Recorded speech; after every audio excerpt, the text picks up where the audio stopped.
विचार करा, आपल्या घराच्या छतावर सोलार पॅनल लावले आणि वीज बिल जवळजवळ शून्य झालं. मस्त वाटते ना ऐकायला? आणि विशेषतः तेव्हा जेव्हा सरकार यावर तब्बल 95% खर्च द्यायला तयार आहे. पण एक मिनिट थांबा. महाराष्ट्रात नुकताच एक असा बदल झालाय जो आपल्या सगळ्या प्लॅनिंगवर पाणी फेरू शकतो. चला, हे सगळे नवीन नियम आणि या मोठ्या संधी सोप्या भाषेत समजून घेऊया.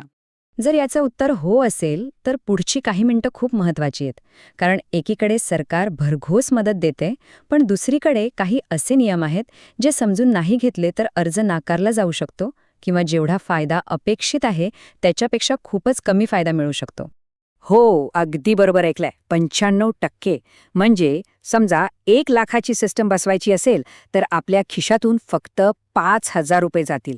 ही काही छोटी मोठी सवलत नाहीये. ही एक जबरदस्त संधी आहे. पण ही प्रत्येकासाठी नाहीये. मग कोणासाठी आहे बघूया. तर मग प्रश्न येतो की एवढी मोठी सबसिडी येते तरी कुठून? ही रक्कम 2 वेगवेगळ्या सरकारी तिजोऱ्यांमधून येते.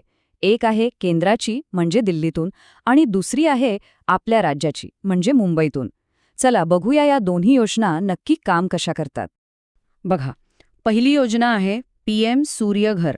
ही संपूर्ण देशासाठी आहे आणि यात साधारणपणे 40 ते 60% सबसिडी मिळते.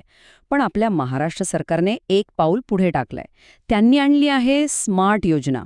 ही खास अशा लोकांसाठी आहे ज्यांचा विजेचा वापर खूप कमी आहे, म्हणजे दर महिन्याला 100 युनिटपेक्षाही कमी.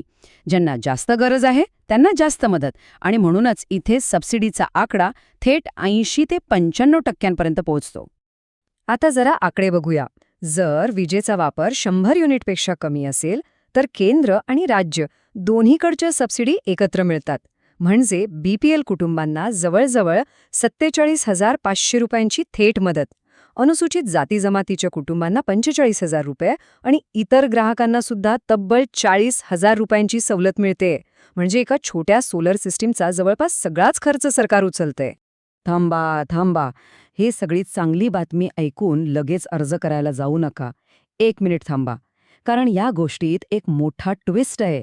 एक असा नियम जो फेब्रुवारी 2026 मध्ये अचानक आला आणि त्याने अनेकांची गणितं पूर्णपणे बिघडवून टाकली. ही तारीख लक्षात ठेवा.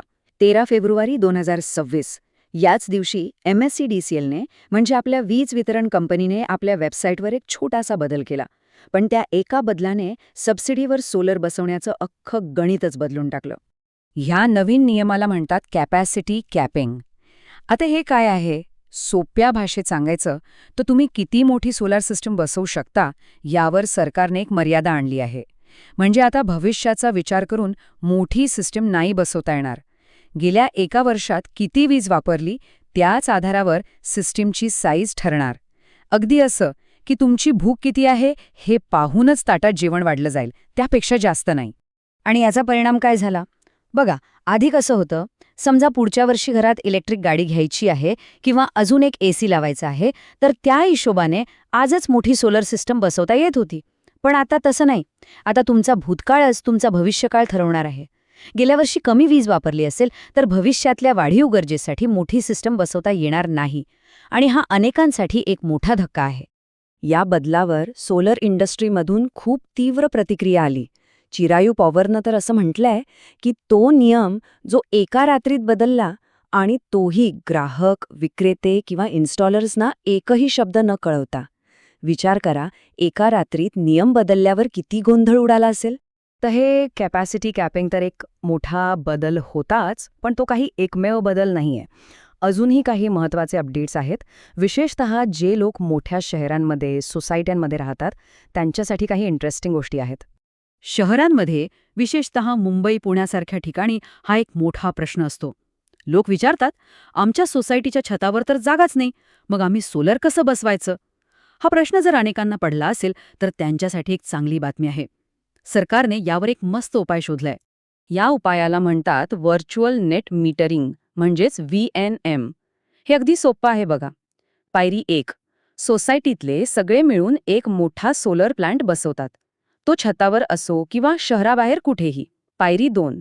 यातून तयार झालेली वीज थेट MSECDLच्या ग्रेडला जाते. आणि पायरी 3.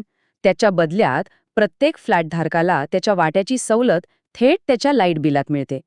म्हणजे जागेची अडचणच संपली. बरं, आता अजून एक महत्त्वाचा प्रश्न. समजा सोलर पॅनलने गरजेपेक्षा जास्त वीज तयार केली आणि ती MSEDCLला परत पाठवली, तर त्या जास्तीच्या विजेचे किती पैसे मिळतात?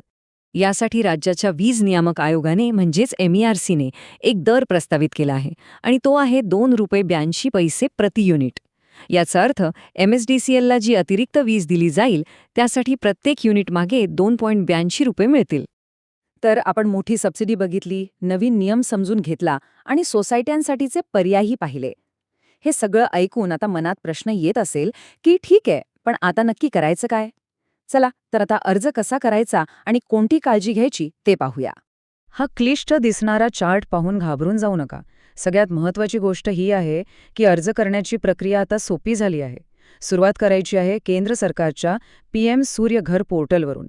तिथे नोंदणी केली की अर्ज आपोआप महाराष्ट्राच्या MSEDCLच्या पोर्टलवर येतो. म्हणजे 2-2 ठिकाणी अर्ज करत बसायची गरज नाही.